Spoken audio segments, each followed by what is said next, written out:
ये देखिए ये फाहियान थे, ये बुद्धिस्ट हैं, ठीक है। और इन्होंने जब भारत की यात्रा की थी तो ये पाटलिपुत्र आए थे, दिख रहा है आपको?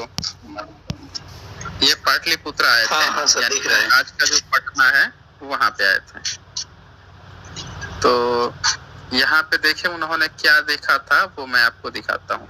ये सम्राट अशोक दिख रहे हैं और इनके पीछे ये बहुत सारे लोग आपको यहाँ दिख रहे हैं। अब मैं आपको सैनिक। हाँ, अब ये देखिए, यहाँ से पढ़िए, यहाँ से पढ़िए, ये ऊपर से स्क्रीन दिख रहा है आपको? जोर से पढ़िएगा, जोर से, इस जोर से पढ़िएगा। सबसे बड़ा यहाँ के निवासी संपन्न और समृद्धिशाली के दान और सत्य में संप्रदाय की प्रत्येक वर्ष स्तर यात्रा होती है। दूसरे मास के 8वीं तिथि को यात्रा निकासी 4 पहियों के रथ बनते हैं और युग पर ठाटी जाती है, जिनसे धूरी और हमें लग जाते हैं कि रथ 20 हाथ ऊंचा और स्तूप के आकार का बनता है। ऊपर से सफेद चमकीला ऊनी कपड़ा जाता है। भांति भांति की रंगाई होती है। देवताओं की मूर्तियों सोने चांदी और सपष्ट की सब भाव बनाई जाती है। रेशम की ध्वजा और चांदनी लगती है। चारों कोने पर कलगिया लगती है। बीच में भगवान बुद्ध की मूर्ति होती है और कोई दीप बना दिया जाता है। 20 रथ होते हैं। एक नहीं, पास में एक बोधिसत्व खड़ा किया जाता है।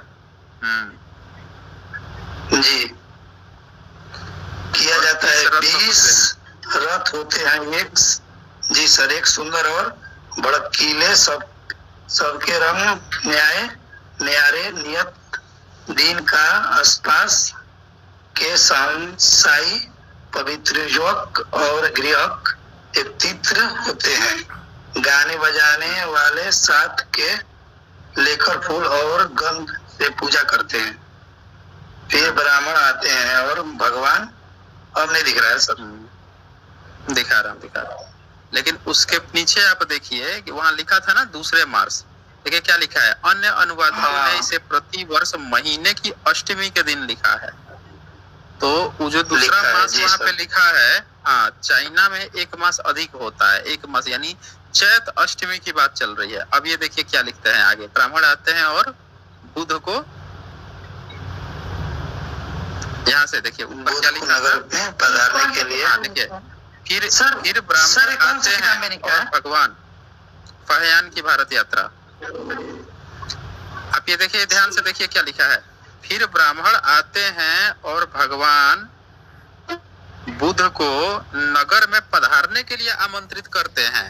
अब इसी से आप सोचिए कि ब्राह्मण जो है उस समय जो आता था वो बुध को काहे पधारने के आमंत्रित, यानी कि बमन था वो, बमन बुद्धिज्म में बमन होते थे, न कि ये वैदिक ब्राह्मण, ठीक है।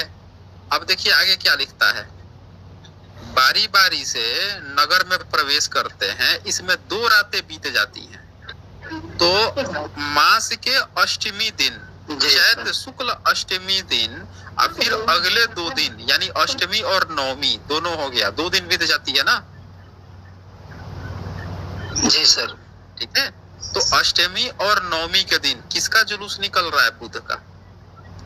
और देखिए क्या लिखता है, सारी रात दिया जलता है।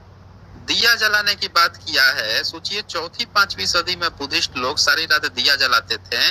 तो अष्टमी नवमी को सम्राट अशोक का जो जयंती मनता है, इसमें दिया जलता है। जो बोधिसत्व है उनके साथ जो ये दिया जलता था, देख लीजिए अष्टमी नवमी को गाना बजाना होता है। अब पूजा होती है किसकी? बुद्ध की। जनपद में ऐसा ही होता है। देखिए यहाँ भी गाना बजाना आ गया। गाना बजाना बुद्धिस्ट लोग करते थे। जनपद के वैश्यों के मुखिया लोग नगर में सदा व्रत और औषधालय स्थापित करते हैं। देश में धनहीन, अपंग, अनाथ, विधवा, निसंतान, लूले, लंगड़े और रोगी इस स्थान पर जाते हैं। उन्हें सब प्रकार की सहायता मिलती है। वैद्य बीमार लोगों की चिकित्सा करते हैं, अनुकूल पथ्य और औषध पाते हैं, अच्छे होने पर जाते हैं। तो ये आप खुद देखिए कि सम्राट अशोक और बुद्ध की रथ यात्रा निकलती थी अष्टमी या नवमी के दिन। आज रामनवमी के दिन क्या कर रहे हैं ये लोग, बताइए तो।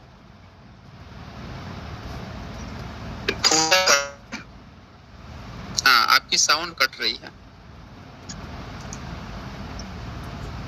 देखिए 20 हाथ ऊंचा और स्तूप के आकार का बनता था, समझ रहे ना, स्तूप के आकार का रथ बनाया जाता था। आज भी जितने मंदिर भारत में बनाए जाते हैं, ऊपर देखिएगा स्तूप के आकार का होता है। तो ये है, और आज की डेट में काल्पनिक चरित्र खड़ा करके आई लोग उस जगह उस डेट पे कब्जा करके रामनवमी मना रहे हैं। तो ठीक है फिर, ओके, और कुछ पूछना है? नहीं नहीं